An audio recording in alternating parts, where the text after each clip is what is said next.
Bonjour, je suis Martial Monteil, professeur d'archéologie romaine à Nantes. Bonjour, je suis Hugo Meunier, je suis archéologue à la ville de Laval et spécialiste d'archéologie urbaine.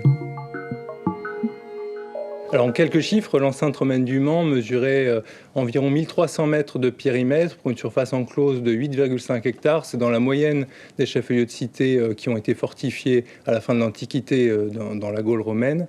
Il y avait également environ 35 à 40 tours, 19 seulement sont conservées. Il y avait 6 poternes et 3 portes. Et quant à la hauteur du mur, on l'estime à 10 mètres et l'épaisseur est de 4,5 mètres. Alors on peut supposer qu'il a d'abord fallu réaliser un plan sur papier, puis ensuite le reporter au sol. J'y reviendrai un petit peu plus tard. On a ensuite procédé à des expropriations des terrains pour les libérer. Et il a fallu ensuite démolir des habitations, des boutiques, peut-être même des bâtiments publics pour laisser place à cette enceinte.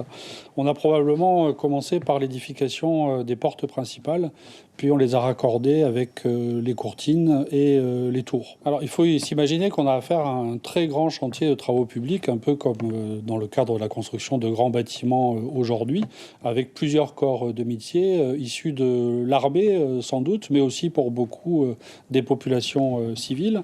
Nos observations ont été précieuses à cet égard puisqu'on a pu montrer qu'il y avait d'abord différentes équipes qui étaient à l'œuvre et puis également que ces différentes équipes ont travaillé par portions successives longues de 2 mètres à 5, 6, 7 mètres de long pour les plus importantes. Et ces sections ont été ensuite raccordées les unes aux autres avec probablement des temps de pause liés par exemple à de mauvaises conditions climatiques. Donc on observe bien ces différents raccords de sections. Et ça nous donne aussi le sens de construction de l'enceinte. Alors les blocs de soubassement, pour commencer, sont en calcaire. 14 types différents de calcaire ont été répertoriés par le spécialiste.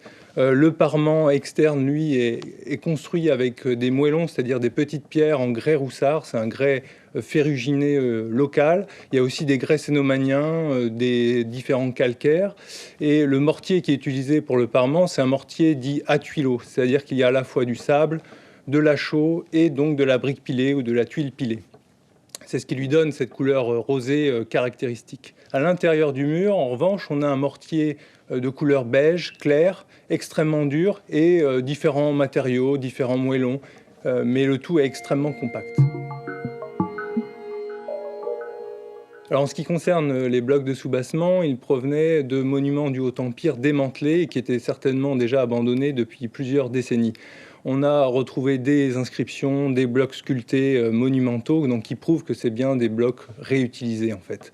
En ce qui concerne le parement et le blocage interne, donc tous les moellons, on pense qu'une grande partie a été extrait en carrière précisément pour la construction de l'enceinte. Très peu portent des traces de réemploi en fait. Pour les briques, c'est la même chose. Elles ont été fabriquées pour l'édification de l'enceinte, puisqu'on a pu les dater du IVe siècle à partir de la méthode archéomagnétique. Alors c'est une question à laquelle il est extrêmement difficile de répondre parce qu'il nous manque toute une série de données. On ne connaît pas le nombre de maçons, le nombre d'équipes de maçons qui sont intervenus sur le chantier et on n'a aucune idée non plus du financement qui a été consenti à cette entreprise. Alors on peut penser quand même que les élites locales du Mans ont consenti les efforts nécessaires pour que ça dure le moins longtemps possible, en puisant dans les finances municipales, en utilisant aussi de l'argent remis par les notables de la cité, ou encore peut-être par l'intermédiaire de subventions, pourrait-on dire, impériales. Bref, c'est difficile de répondre à cette question, mais disons pour donner quand même un intervalle de temps entre 5 et 25 ans.